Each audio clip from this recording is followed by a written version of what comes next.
Well, on this Labor Day, it makes sense to talk about labor, and that's what the president's doing at events in Wisconsin and Pennsylvania. Washington correspondent Joe St. George has more on the state of our labor market and the potential impact on voters.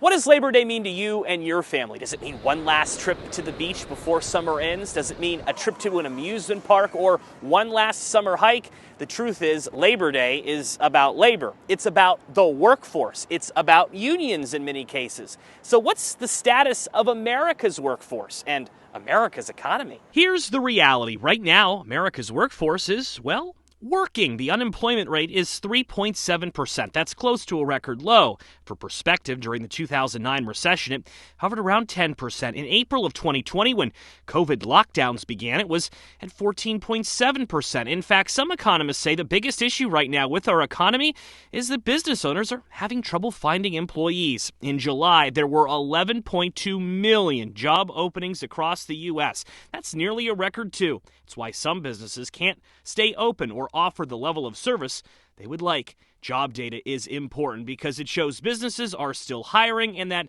business owners are instituting a hiring freeze because of a possible recession. Job openings also mean you still may have leverage on your boss when it comes to asking for a raise, since finding workers to replace you could be challenging. But the Federal Reserve, the independent central bank in our country, isn't necessarily celebrating all these job numbers. Chairman Jerome Powell is trying to lower inflation, and some economists believe too many job openings can lead to higher wages, which in turn makes inflation worse. It may sound odd, but some economists would actually like higher unemployment rates and less money in your pockets so that inflation can come down. It's why the Fed is continuing to raise interest rates, making credit card debt and loans more costly. Still, on this Labor Day, the data indicates many workers in our country still feel underappreciated, which is why unions are seeing a resurgence. In 2022, unions have won over 640 elections. That's the most in 20 years, according to Bloomberg.